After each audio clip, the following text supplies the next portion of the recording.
Yan, may iro. Okay na yan siya, basta dili lang ko maano sa ano. Okay na. Mga PDA agent me, ha? Gidakop mo na mo sa paglapas sa RN 165. Kami na mo sa iyong katungod. Ado na mo yung katungod nga magpatabilin, magpakahilom. Tanan ninyo istorya. Pwede kami ton pabor o dili pabor. Batok ka ninyo sa dito sa husgado. No? Then ado na mo yung katungod nga mukuha sa inyong paugalingon nga abogado. Then kung dili mo maka-afford nga mukuha og inyong abogado, ang gobyerno mo provide sa inyo sa abogado.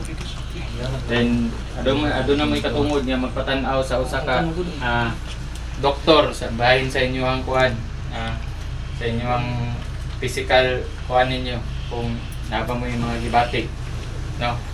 Then kani nga pagdakop recorded ni sa atong body worn camera. Then pwede mo niya nga mo witness during sa extraction sa ato ang maong video. Nakasabot ba mo sa inyong katungod? Ano?